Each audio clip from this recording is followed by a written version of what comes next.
Chambly et vous. Chambly et vous. C'est le grand rendez-vous sur Radio Chambly. Bonjour à tous. Aujourd'hui, grande nouveauté, toute première émission au collège Jacques Prévert. Nous sommes avec les 4e et leur professeur, Monsieur Rose. Bonjour. Pour que vous sachiez tout, nous sommes installés dans la salle audio du collège et nous nous sommes recréés un petit studio. Mehdi et Vincent sont les premiers courageux à être venus s'installer autour de notre petit studio. Bonjour monsieur. Alors ça vous fait quoi d'être devant le micro les jeunes ? Ça me fait plaisir. Bah ça m'intrigue mais après ça passe. Donc pour cette toute première émission, nous avons un peu pris Monsieur Rose au dépourvu. Je lui ai proposé que ce soit lui le premier interviewé du collège Jacques Prévert. Non, vous êtes le bienvenu et moi je me prête volontiers au jeu. Donc et vous disiez que ça fait un peu drôle de se faire appeler monsieur. Bah voilà ce que je vis chaque heure de la journée où je prends chaque heure de la journée un peu d'âge, monsieur. Alors Mehdi, Vincent, est-ce que vous avez des questions à poser à votre professeur ? Oui. Allez. Alors je vous écoute. Pourquoi vous êtes devenu prof d'histoire ? Parce qu'il fallait bien occuper son temps. J'ai vu qu'il y avait de la lumière dans le collège, alors je me suis dit pourquoi pas. Alors non, j'ai un parcours un peu particulier. Après mes études, j'ai été en entreprise et ça m'a pas plu du tout. Donc je voulais vraiment être enseignant avant, donc je suis revenu vers l'enseignement. Et pourquoi l'histoire-géographie ? J'ai un peu tiré à pile ou face parce que j'ai hésité avec le français et donc c'est tombé sur l'histoire-géographie et je suis très content parce que ça me permet de parler du monde d'aujourd'hui. Et j'aime bien être avec les jeunes. Je fais des colos aussi l'été et donc je suis directeur de colo et donc ça me fait plaisir aussi d'être au contact de la jeunesse parce que je trouve que vous avez une belle façon de voir les choses. Vous avez donc un professeur passionné, les jeunes. Oui, en plus c'est vrai. Je viens tous les jours avec plaisir. Ça va, mes réponses sont pas trop longues ? Non, de toute façon vous êtes l'invité d'honneur du jour. Vous avez le droit d'être bavard. Et toi, Mehdi, une question ? Alors pourquoi avoir choisi entre être entouré ou être dans un bureau ? Vous auriez choisi quoi ?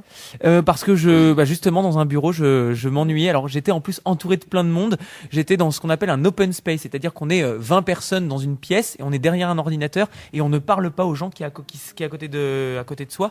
Donc ça m'a rapidement embêté et j'en avais marre de passer mon temps assis toute la journée derrière un bureau. Donc alors bon, maintenant je suis derrière un autre bureau en classe, mais je suis debout, je bouge et puis il y a des variations dans ma journée. Donc voilà, je préférais être entouré. Je trouve que c'est mieux de vivre en société que tout seul dans son coin. Voilà. Sachez en tout cas que c'est grâce à Monsieur Rose que cette émission au collège voit le jour et que vous êtes en train de faire de la radio. Merci monsieur. Mais moi aussi j'y trouve mon compte. Et puis aussi pour répondre, il y a autre chose qui m'intéresse qui m'a beaucoup intéressé, c'est le théâtre. Et j'en ai fait, j'ai fait beaucoup d'années de théâtre depuis que j'ai 12 ans. Et quand on est en troupe, quand on est en compagnie, eh bien on se serre les coudes et on doit aller de l'avant. On doit être sur scène et faire le show. Et c'est ce qui me plaisait aussi en tant que prof d'histoire parce que je fais un peu du théâtre tous les jours, quoi. Je fais le show, quoi. Voilà. Dites-nous pourquoi d'ailleurs nous sommes là, Monsieur Rose. Pourquoi de la radio ? Eh bien justement pour cette raison-là, de sortir des sentiers battus, parce que je peux comprendre quand on a 13-14 ans que c'est difficile de rester pendant 6 heures à table dans une classe. Donc je me suis dit qu'on va essayer de faire les choses différemment. Et puis voilà, j'avais envie de leur donner la parole parce on leur demande peut-être pas suffisamment leur avis alors que c'est des cibles particulières de la société. On parle beaucoup d'eux sans leur laisser la parole et je voulais qu'on leur donne la parole. Donc voilà, qu'on fasse un petit peu différemment. Et puis ma matière, elle invite à parler du monde qui bouge aujourd'hui, voilà, du monde en général. Et donc autant le faire sous forme de la radio. Pour faire une petite référence cinématographique en vous écoutant, je me dis que vous auriez pu faire partie du cercle des poètes disparus. Ah non, mais c'est mon film préféré. Voilà. Moi, je veux dire, déjà, Robin Williams, je l'adore. Et puis, en effet, cette idée du « Ô capitaine, mon capitaine, je vous donne la liberté de vous exprimer ». J'essaye de le faire. Voilà. Bon, après, il y a toujours les contraintes en classe. Donc, mais voilà pourquoi on initie la radio et on espère qu'à la fin de l'année, ils tiendront la boutique et puis moi j'irai boire un café. Alors les jeunes, une autre question ? Vincent ? Oui, je voulais savoir où vous faites vos colonies de vacances. Alors je l'ai fait en Bretagne. Alors c'est pas très exotique, il y en a qui voudront aller plus loin, mais j'aime la Bretagne. Qu'est-ce que je peux vous dire que j'aime les hortensias en fleurs, j'aime l'odeur de la mer, j'aime faire oui voilà exactement les plages qui sont un peu désertées, pas comme dans le sud de la France. Et ben, il pleut pas tant que ça l'été Et en les vagues Bretagne. aussi. Et les vagues surtout. Donc je fais de la planche à voile avec mes jeunes et j'en suis très content. Après une petite pause récré, on est avec deux nouveaux invités. Bonjour mesdemoiselles. Bonjour. Bonjour. Alors, votre prénom? Julie. Yolène. Bon, bonjour Yolène, bonjour Julie. Des petites questions à poser à Monsieur Rose qui aujourd'hui est sur le grill. N'hésitez pas, allez-y. Oui, j'ai une question moi. Je t'écoute. Est-ce Julie. que vous aimez bien notre classe? Parce que vous arrêtez pas de dire qu'on est bavard Ah, et tout, mais est-ce que vous l'aimez bien? Oui, bah, je vous avoue que l'heure qui vient de se passer m'a un peu réconforté. Oui, le fait est que oui, c'est vrai que vous êtes plutôt bavard, mais oui, non, je vous aime bien, oui. Je vous aime bien parce que vous avez de la vivacité. Une classe silencieuse, ce sera Non, trop, exactement. Les classes silencieuses, c'est désagréable. Et votre vivacité, des fois, j'aimerais juste que votre vivacité soit au service allez, on est tous dans le même bateau, donc on avance tous ensemble. Et Voilà. alors, Julie, c'est important pour toi que les professeurs aient un regard positif sur ta classe? Bah pas forcément, mais c'est juste que c'est plus cool. Après ils sont plus sympas avec nous. D'accord. Monsieur Rose, vous êtes sympa. C'est une bonne nouvelle. Pas toujours, hein, j'imagine que pas toujours. Et toi, Yolène, est-ce que tu avais des questions? Oui, j'en avais une. Ça fait quoi de passer de élève à prof? Oui, alors d'autant plus que moi j'étais élève ici il y a quelques années, donc il y a 15 ans maintenant, puisque j'ai eu mon brevet donc en 2002. C'est un peu bizarre. Alors moi j'étais dans l'ancien collège qui était affreux, qui était en fin de vie. Hein. C'était des bâtiments qui dataient des années 70 et on était beaucoup, on était 1100, 1200 élèves. Donc il faut imaginer, il y avait 12 classes de 6e, il y avait 2 CPE, c'était une usine et donc les lieux ayant changé, je me suis pas retrouvé dans le même collège. Mais il y a en effet certains de mes collègues qui étaient d'anciens professeurs et ça a fait une émotion étrange de revenir sur les lieux du crime entre guillemets et puis d'être de l'autre côté. Bah je sais maintenant, je prends conscience que ce que c'est qu'être un élève quoi. De passer son temps sur une chaise. Donc on essaie de faire différemment. Justement, d'avoir les deux visions, c'est bien. Le monde de l'enseignement t'intéresse? Non, pas forcément. Mais Qu'est-ce que tu veux faire après? Je sais pas encore. Tu sais pas encore? Non. Bon, t'as le droit. Et vous en pensez quoi de ce collège maintenant? Ah bah je trouve que vous avez de la chance, c'est confortable ici. Enfin vous avez un bel établissement et puis je pense des collègues qui aiment eux aussi leur métier. Donc ça c'est très important et on a la chance d'avoir une direction qui veut le bien-être des élèves. Donc qu'est-ce que vous en pensez de l'ensemble de vos professeurs d'ailleurs les filles? Ça dépend desquels. Il y en a des sympas, il y en a des... Bon, on n'a pas le droit de balancer mais globalement ça va à peu près? Oui, ça va. Ouais, vous êtes content de venir au collège? Ouais. Ça dépend quand. Ça dépend quand. Vraiment, enfin, c'est presque une question très très importante. Vous venez tous les jours avec plaisir. C'est quoi votre émotion? C'est moi qui pose les questions là maintenant, mais libre à vous. C'est quoi votre émotion le matin? Je suis fatiguée, j'ai pas envie de venir. Ouais. C'est Pareil, j'ai envie de dormir chez moi. Oui. En fait, il faudrait commencer le collège vers 11h quoi. Voilà, ça serait parfait. Voilà, et terminer vers 14h. 13h, voire 13h. D'accord. Eh ben très bien, merci mesdemoiselles. Est-ce qu'il y a d'autres candidats pour des questions ou des candidates? Hop. Allez, je nomme bien. Et mademoiselle. Binamir et Inès nous ont rejoints. Bonjour à tous les deux. Bonjour. Bonjour. Alors, des questions pour Nicolas Rose? Pour votre professeur? Osez, allez-y. Il m'a dit tout à l'heure que ça dérangeait pas qu'on le titille un petit peu. Osez. Bah, ça fait quoi d'avoir vu des gens en tant que professeur et maintenant de les voir comme collègues? J'ai de très bonnes relations. Alors, vous imaginez peut-être que des fois, c'est aussi notre rôle. Des fois, on n'est pas toujours très accessible. Enfin, on peut paraître distant. Je cherche mes mots, mais en salle des professeurs, il y a beaucoup de profs qui sont très drôles. Vous imaginez pas, mais il y en a qui sont vraiment très agréables en salle des profs. Et puis après, il y en a d'autres qui sont agréables, on l'imagine, en cours et qui le sont aussi en salle des profs. Je pense à Monsieur Papa, Madame Robleski, enfin qui sont Madame Dufay, voilà des personnes qui sont adorables et avec lesquelles j'ai grand plaisir à travailler parce que c'est aussi important de venir au travail et de se sentir bien. Et je me sens bien aussi en salle des profs. Et vous disiez, donc vous avez connu l'autre collège, est-ce qu'il y a des enseignants qui étaient déjà dans l'ancien collège qui sont toujours là aujourd'hui? Oui. J'ai eu Madame Tichou, j'ai eu Madame Caro, Monsieur Giordani était déjà là, voilà, Madame Dupré aussi, Monsieur Sagny évidemment. Donc oui, qu'est-ce que ça fait Madame Paillard aussi que j'ai eu en 4e. C'est bien. En plus ils m'ont accueilli, ils m'ont pas vu comme un ancien élève, ils m'ont vu comme un nouvel enseignant et donc ils m'ont fait confiance. Jeune homme, une petite question. Oui, mais je crois qu'il y a répondu. Mais en fait, avant vous étiez l'élève de Madame Caro. Oui. Qu'est-ce que ça vous fait d'être collègue, partenaire avec on travaille en bonne intelligence, voilà. Je viens lui dire parce que Madame Caro est leur professeur principal. D'accord. Donc je viens lui dire quand les 4e 1 ont été pénibles, voilà. Et quand même aussi, ça m'arrive de lui dire, voilà, j'ai passé une bonne heure avec la 4e 1 et c'est aussi important à dire. Mais alors, je précise que j'ai une vie en dehors du collège. En fait, je ne suis pas que un prof. Mais donc, si vous voulez, touche pas à l'intimité. non, mais si. Enfin, vous avez vous avez le droit. Je ne suis pas important. Je t'écoute, Mathieu. Oui. Votre tempérament. Vous êtes comment dans la vie? Alors, pas forcément là au collège, mais d'une manière générale. Quelles sont les caractéristiques principales de votre tempérament? Moi, j'ai envie de dire jovial. Oui. Au premier abord, vraiment. Déjà, j'essaye. Je dis pas que je suis optimiste, j'essaye de l'être parce que on peut pas céder à la détresse, sinon on s'en sort pas. Et puis comme on vient de parler des philosophes et que je l'aime bien, je vais citer Voltaire. J'ai décidé d'être heureux parce que c'est bon pour la santé. Et ben voilà, je m'efforce d'être heureux parce que ça fait du bien et parce que malgré tout on a quand même de la chance de vivre dans le pays où on vit et de vivre sur ce petit caillou ce petit caillou bleu. Il y a plein de joie au quotidien et je fais l'effort de voir plutôt les bons côtés des choses que les mauvais. Puis quand on s'intéresse un petit peu à l'actualité, il y a beaucoup plus malheureux que nous. Hein. Oui, exactement. Voilà. Des défauts?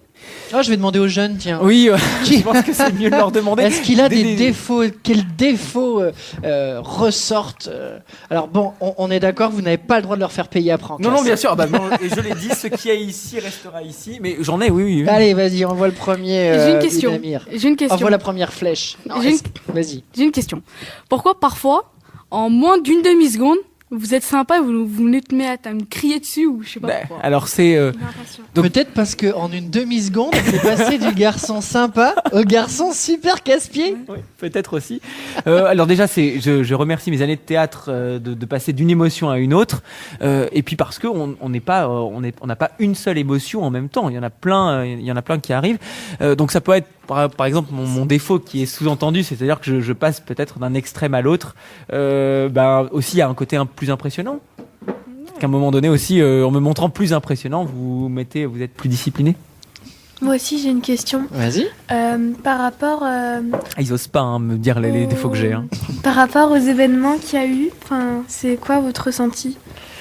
Comme tout le monde, j'ai été dévasté par ce qu'on a entendu. Il se trouve que j'ai mon cousin qui joue dans un groupe de rock, de rock festif, et il allait jouer au Bataclan. Il joue au Bataclan dans 2 mois. Il a commencé au Bataclan. Il en est et donc quand je l'ai vu dimanche, il était en pleurs et moi aussi parce que c'est quand même une atteinte à ce qui s'est passé, c'est une atteinte à cette idée justement qu'on a le droit d'être heureux. Et ce qu'ont fait les terroristes, ils nous contestent le droit d'être heureux. Et moi, jamais je n'abandonnerai mon droit d'être heureux. Qu'est-ce que tu en penses, toi ? Comment tu l'as vécu, ça, justement ? Est-ce que tout ce qui, d'une manière générale, vous intéressait à ce qui se passe dans l'actualité ou ça vous touche très peu ? Je m'intéresse beaucoup et j'aimerais savoir comment et pourquoi ils ont fait ça. D'accord. On se pose tous plein de questions. Et qu'est-ce que tu en penses, toi, Binamir ? Binami, si vous voulez. Pardon, Binami, excuse-moi. Pourquoi j'ai mis un R ? Binami, corrige-moi. Je pense qu'on devrait s'y intéresser car ce qu'on vit maintenant, nos enfants vont l'étudier plus tard. On fait l'histoire de demain. Si on s'y intéresse pas, ils vont pas s'en préoccuper. Et comment tu le vis, ça ? Le fait de voir ces images à la télévision ? C'est pas normal. Ça devrait pas arriver. Pas des choses qui devraient être normales vu la société où on vit. Mais ça me paraît très sensé, tout ça. C'est beau cette expression, on fait l'histoire de demain. Et oui, en fait, c'est vrai, vous êtes c'est la minute où on va tous pleurer. Vous êtes les citoyens de demain et j'essaye de contribuer à ça. Mais c'est beau cette idée que vous allez prendre part un jour à la marche du monde et que on ne peut pas tolérer de vous laisser un monde avec cette violence-là. parce que vous êtes d'abord les premiers exposés et en plus vous serez ceux qui feront marcher le monde demain. Est-ce qu'il y en a d'autres parmi vous qui ont un avis ou un ressenti particulier par rapport aux actualités du moment, aux attentats, etc. Ton prénom ? Nicolas. Nicolas. Enchanté. Deux Nicolas à la table. Voilà. Ouais. Et toi, jeune homme ? Sébastien. Sébastien. Alors, pour répondre à cette question, Nicolas et Sébastien. Alors, on va commencer par Nicolas, le premier installé. Comment tu vis ça, toi, ces événements, Bah, je trouve en fait c'est un peu, ça va être un grand mot, mais moi je trouve ils sont minables d'avoir fait ça parce que en fait là on est dans un pays on va dire libre, on est tous égaux, il n'y a pas vraiment de loi par rapport aux religions ni rien et en fait après ils tuent des gens innocents qui faisaient rien, ils étaient juste en train de boire un café, voilà ils ont rien fait du tout et on leur ôte la vie alors qu'ils ont rien fait, ils avaient ça se trouve des familles, des enfants qui verront plus jamais et ça se fait pas pour eux parce qu'après leurs enfants, leurs femmes et tout, ils vont être tristes et qu'après ils mettent ça sur le dos de leur religion alors que leur religion c'est pas ça. Et donc moi je trouve que c'est minable ce qu'ils ont fait. Ça te rend triste ? Un peu et de c'est voir un peu petit de la peu le haine monde aussi. comme ça. Un peu de la haine parce que je trouve que c'est minable ce qu'ils ont fait. Et toi, Sébastien ? Je trouve que c'est très injuste car buter des innocents alors qu'ils n'ont rien fait. Par exemple, aller au théâtre, boire un café ou bien aller dans un match de foot, c'est pas dangereux. Alors pour moi, c'est de la peine pour ceux qui sont morts à cause de ça. En caricaturant, on a un peu l'impression parfois de se retrouver dans un jeu vidéo qui est juste, dans l'objectif, vous savez, les fameux jeux de plateau où l'objectif c'est de tout faire péter. Et... Alors, puisqu'on fait la transition avec les jeux vidéo, j'aimerais bien avoir votre avis. Est-ce que des fois on l'entend cette idée que la violence du monde d'aujourd'hui, elle a été mise en place par les jeux vidéo. Qu'est-ce que vous en pensez de cette idée-là ? Est-ce qu'on peut incriminer, est-ce qu'on peut rendre coupables les jeux vidéo d'avoir créé la violence dans la société ? Je pense pas parce que imaginez un criminel plus tard, il se fait arrêter, il se dit. Non, en fait, mon enfance a été très bien, j'avais beaucoup de jeux et tout. Et puis, ce qui m'a incité à faire le crime, c'est d'avoir joué à GTA. Ça me paraît pas logique. Oui, voilà, c'est pas cohérent. C'est pas logique. C'est ça. Et toi, Mathéo ? Non, c'est pas logique parce que tu vas pas dire à ton enfant plus tard, ça m'a inspiré les jeux vidéo pour tuer des gens. Tu vas pas dire ça ou des trucs comme ça. Alors vous jouez à ce type de jeu ? Oui, bien sûr. Oui. Et ça vous rend pas plus violent, plus agressif pour autant ? Non, il n'y a pas de problème. Parce que vous faites la distinction entre l'aspect virtuel, l'irréalité du jeu et la réalité du monde, c'est-à-dire celui où on peut être tué et ne pas revenir parce qu'on n'a pas de potion de vie ou on n'a pas de... Voilà, faut faire la différence entre la réalité et le virtuel. Mais est-ce que vous en connaissez qui ne font pas cette fin ? Moi, je connais personne, mais c'est sûr qu'après, il doit y avoir une personne sur 1 million peut-être qui fait pas la distinction et du coup qui. Mais ça touche des cas, ça touche presque personne. Donc de toute façon. Alors, je vais être provocateur alors que ça m'est arrivé aussi de jouer. Est-ce que c'est le fait de rester devant la télévision des heures durant, est-ce que ça lobotomise pas ? Est-ce que ça rend pas un peu pas bête, mais est-ce que ça rend pas scotché devant la télé où on voit rien d'autre, un peu déconnecté et renfermé. Pendant des heures, c'est sûr qu'on sort pas, on fait rien. On est sur la console, on continue. Après, faut pas en abuser non plus. On a le droit d'y jouer, mais faut pas y jouer H24. Sinon, oui, c'est sûr que. Vous en parlez comme si c'est une drogue. Ça peut être une drogue, les jeux vidéo ? C'est vrai qu'il y en a vraiment qui jouent beaucoup, vraiment beaucoup trop, et donc oui, certains. C'est quoi beaucoup ? Ils peuvent jouer jusqu'à 10 heures dans la journée. Ah ouais. Ils sont même payés aussi des fois. Comme Gotaga. Oui, certains, il y en a qui sont payés. Gotaga, il est payé. Et est-ce que tu sais te raisonner tout seul ou en fait tu te raisonnes sur le temps de jeu parce que tes parents t'ont inculqué ça ?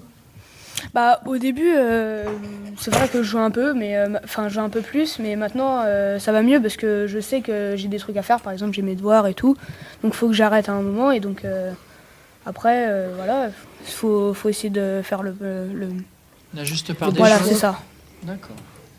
Et toi, jeune homme ? Moi, c'est pareil, je joue un peu, mais après, je fais mes devoirs, je fais les activités que je peux faire. Est-ce qu'il y a d'autres joueurs de jeux vidéo ? Ou une autre réaction ou par exemple, alors dans ce cas-là, est-ce qu'il y en a un qui veut... parce que je n'ai toujours pas eu le droit à mes défauts. Et j'aimerais bien. Ils ont esquivé. Alors là, il y a plein de doigts Binami l'a approché, mais pas trop. Allez, Un gros défaut. Laissez vos places, messieurs. Merci beaucoup de votre intervention. À très bientôt. Bonjour, mademoiselle. Ton prénom ? Coraline. Coraline. Bon, je suppose qu'il en a plein de défauts. Venez. Mais oui, voilà, j'en ai plein. Il est prêt à les recevoir. Promis, vos notes, non. Non, franchement, il y aura pas de souci. Alors, on commence par Coraline. Ah. Les défauts ou le défaut que tu trouves à monsieur Nicolas Rose. Ah, le défaut, c'est qu'il soit professeur. C'est son seul défaut, bah ça va. Bon, bah, d'accord. Tu veux dire, ça pourrait être un bon pote, mais voilà, mais il est prof. Ouais, parce que professeur, quand ça nous saoule d'aller en cours, même si les profs, ils sont sympas. Je comprends, On préfère rester chez nous. Non, ça c'est... Bon, malheureusement, c'est un défaut qu'il est difficile de changer. Là, oui, ça va être...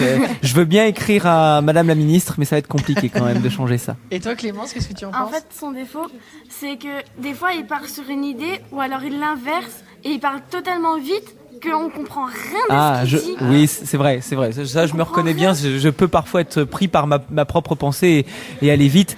Et c'est oui. la passion qui parle. Oui. Alors après, je vais essayer moi de faire mon auto-analyse. Il y a quelque chose que je n'aime pas du tout, c'est la vulgarité. Vraiment, je suis hyper réactif là-dessus. C'est la vulgarité, c'est épidermique. Parce que je pense que déjà vous parlez mal entre vous. Et je pense que vous devriez faire l'effort de mieux vous parler parce que la violence, elle commence dans les mots en fait, dans le ton, dans le. Oui. Vous êtes vulgaire d'une manière générale entre vous ?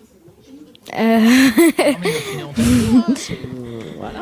Ah oui, pour plaisanter, oui. D'accord. C'est sûr que certaines fois, quand on se prend dans un conflit, c'est sûr que on va pas dire allez tu me saoules, dégage. Bah non, on va s'insulter, c'est sûr. On va être beaucoup plus virulent, d'accord. On aurait pu profiter de la présence de Clémence et de Coraline parce qu'elles s'étaient proposées pour une actu télé.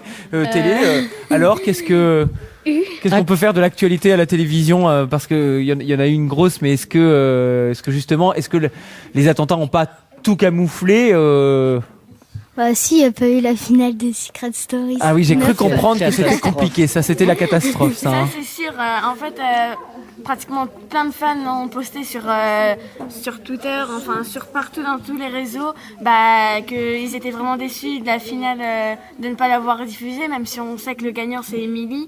Je savais pas. Moi, merci beaucoup. La gagnante. Et donc ça aurait été bien qu'on sache comment ça s'est déroulé, s'il y a eu des suspens ou...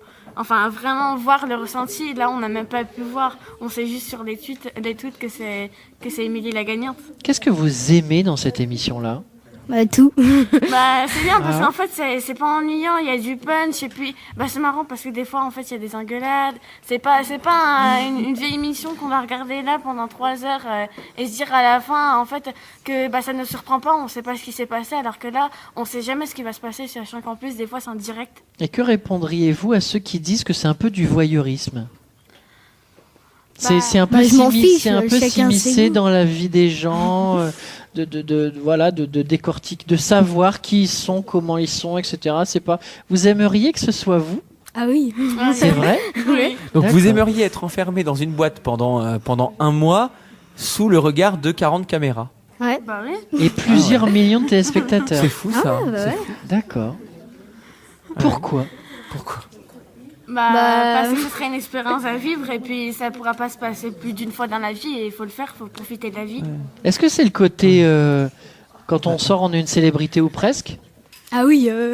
C'est ça ? Tu trouves ça intéressant par exemple de devenir connu ou que tout le monde te non. reconnaisse ? C'est important ? Ah oui, Ouais.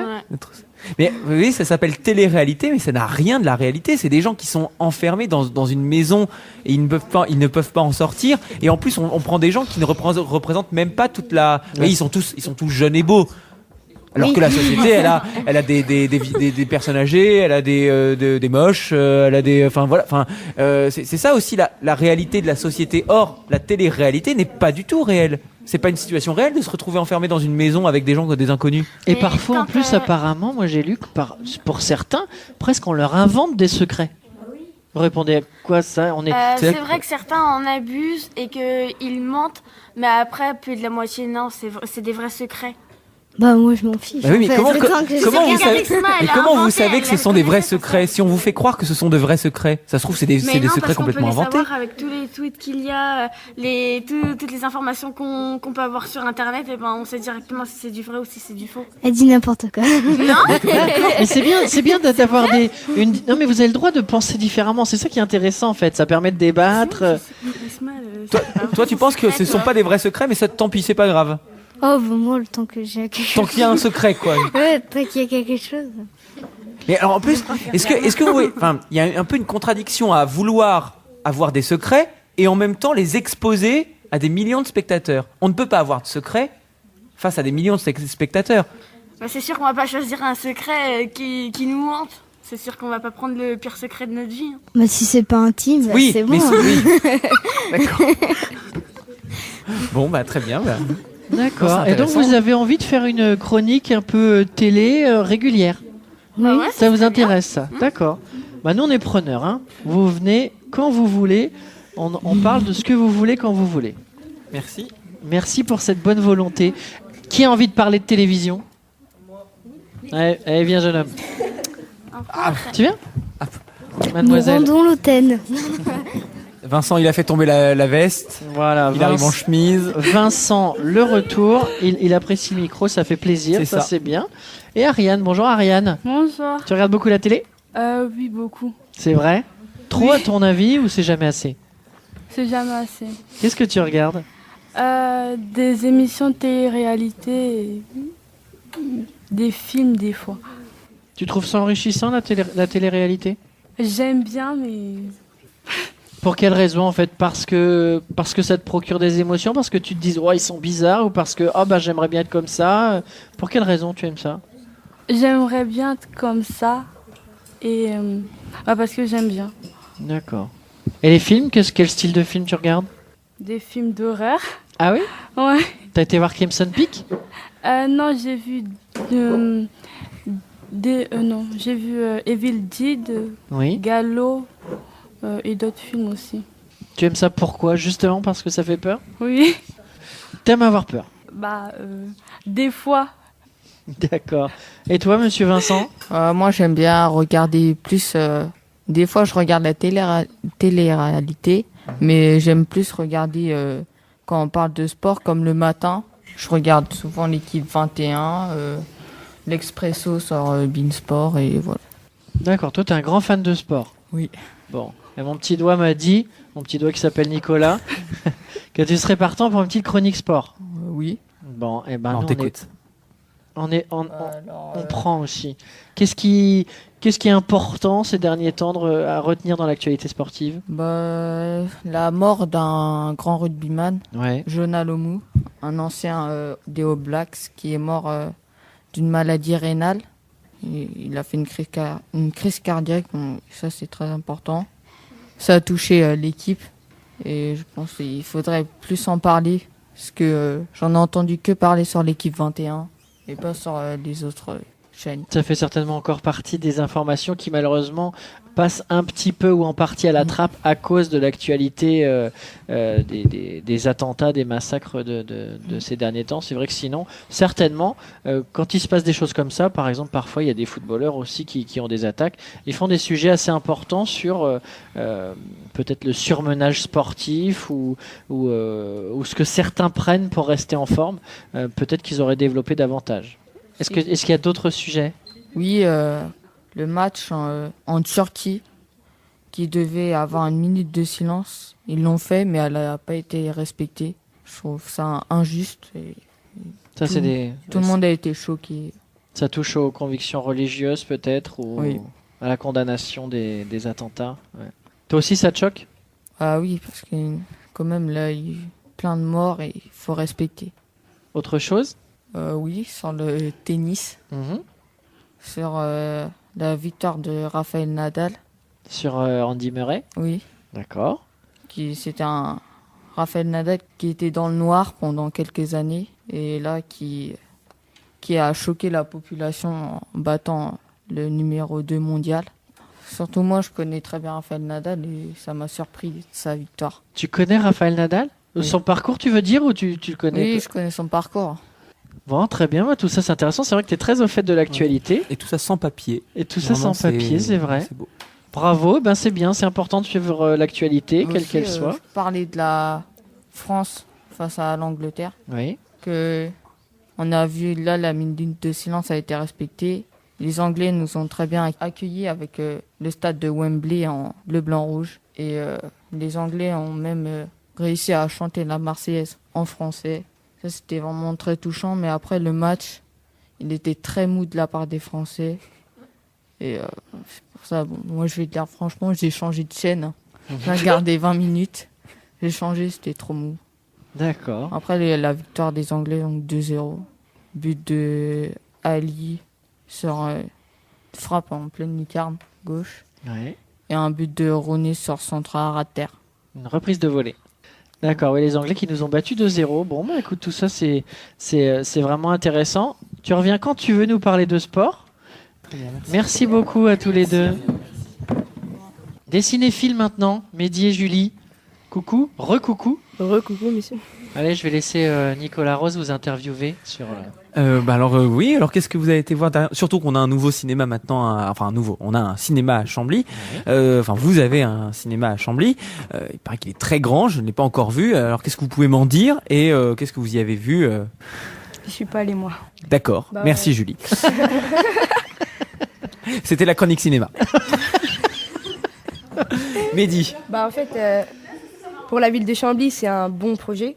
Parce que maintenant, elle va encore plus s'étendre. Oui. Il y aura plus de personnes qui vont venir. Et franchement, c'est pas un cinéma classique. Il est grand. Il y a de la moquette pratiquement partout. Il est pratiquement aux couleurs du cinéma. Et les salles, ils sont grandes. D'accord. Et Combien de salles Ça, je me rappelle. Alors, 6 salles. 6. Les plus petites font 85 places. Les deux grandes font 240. Je crois que c'est 85, 120 et 240. Et après, il y a la grande salle de spectacle municipale qui sert aussi de scène de théâtre, d'auditorium. Voilà, et qui peut aussi servir bien sûr de salle de cinéma. D'accord. Et là, 444 places. D'accord. Alors tant mieux qu'il y ait de la moquette parce que puisque c'est la minute des révélations, quand je vais au cinéma, j'enlève mes chaussures pendant le film parce que c'est une vieille habitude que j'ai conservée de quand j'étais enfant et donc je vais au cinéma en enlevant mes chaussures parce que comme ça je suis plus à l'aise et j'ai l'impression d'être un peu chez moi. C'est vrai. Parce que je vous raconte, c'est le moment. Et donc, qu'est-ce que tu as vu, Mehdi ? J'ai vu Le Prince Aladdin et Celle sur Mars. D'accord, alors vas-y, parle-nous des aventures d'Aladin et puis de Seul sur Mars. Sur les aventures d'Aladin, c'est un film un peu étrange, parce que franchement, on va pas deviner directement ce qui va se passer.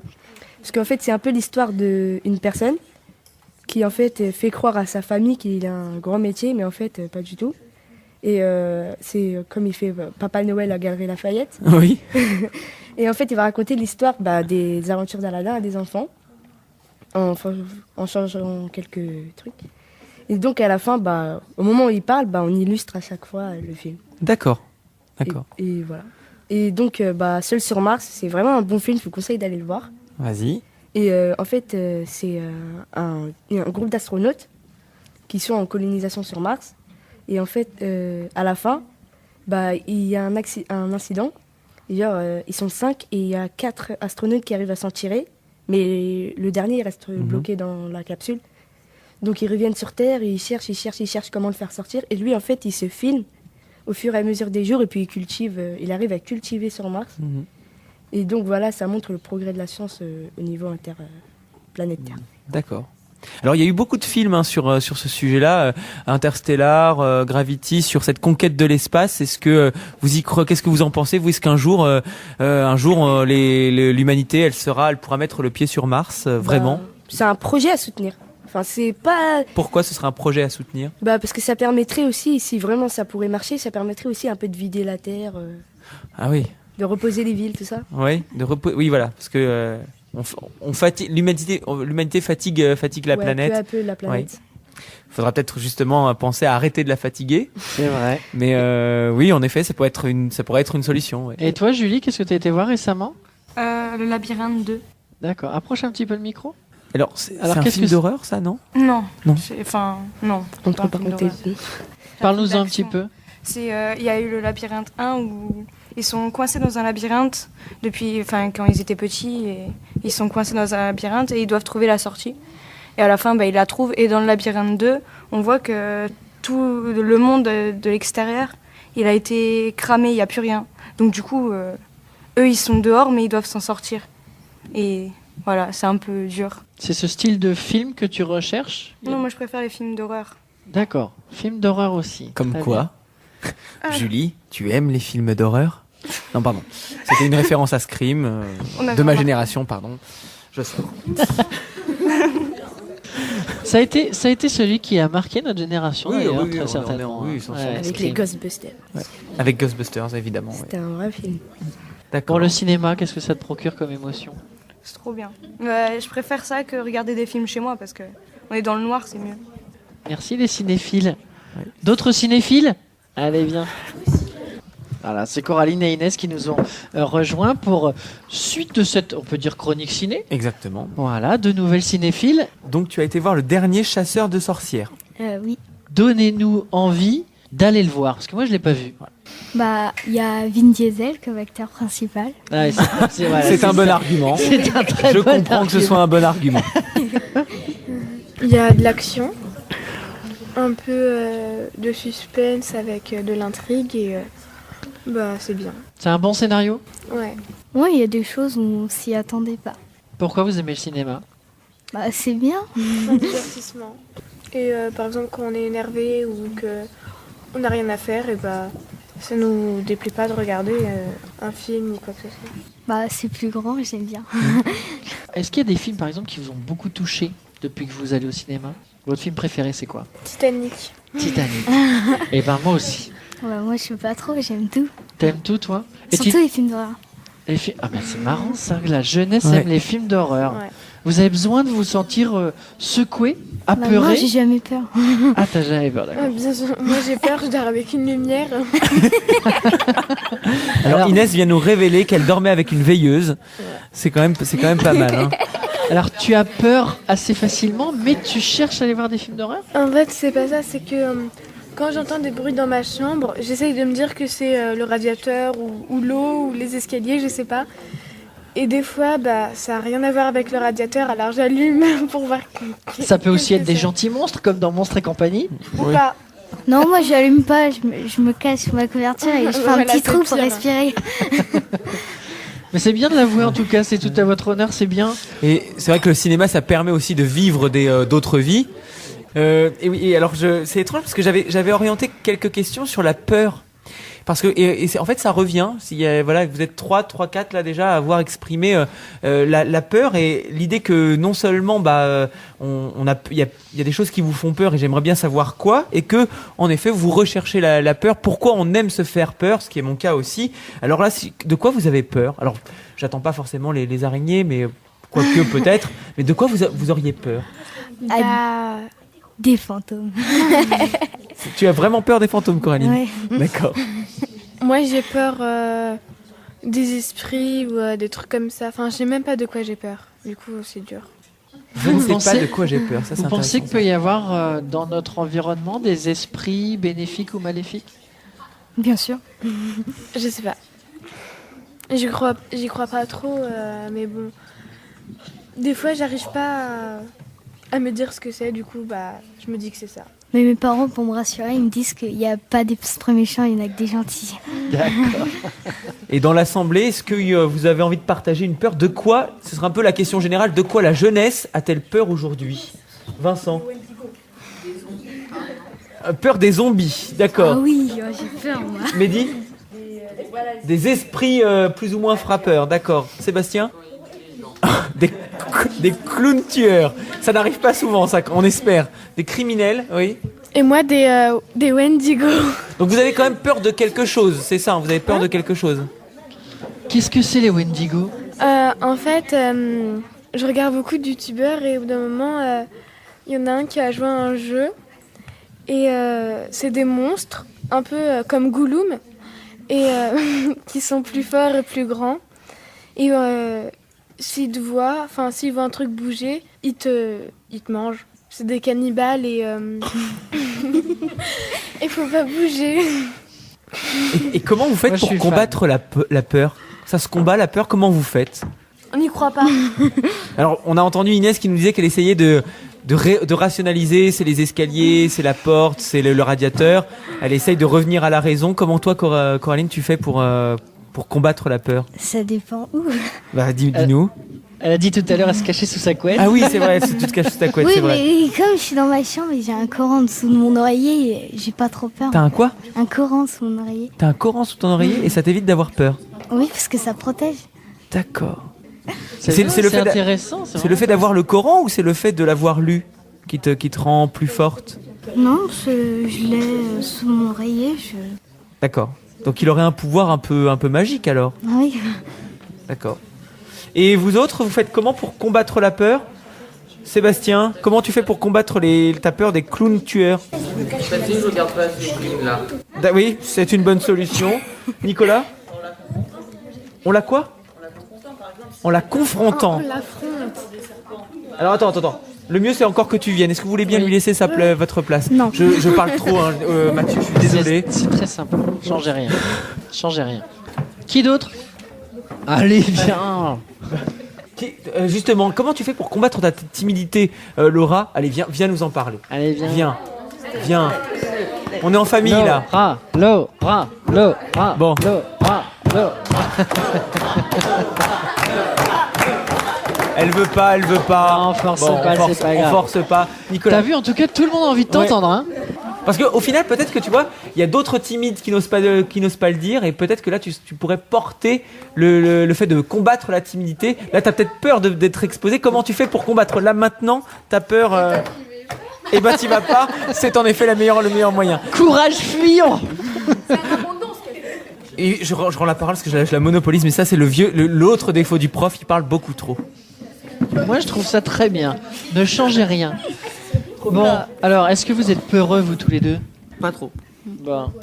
Ouais, moi non plus, pas trop. En fait, moi je dis avant, j'avais un peu peur des films d'horreur avant, mais en fait, moi je dis pour combattre un peu une peur, en fait, il faut s'y confronter. Par exemple, si quelqu'un a peur, on va dire, des reptiles ou des serpents, bah, il va à une animalerie, il demande par exemple par en toucher un et tout, après il essaie de s'habituer.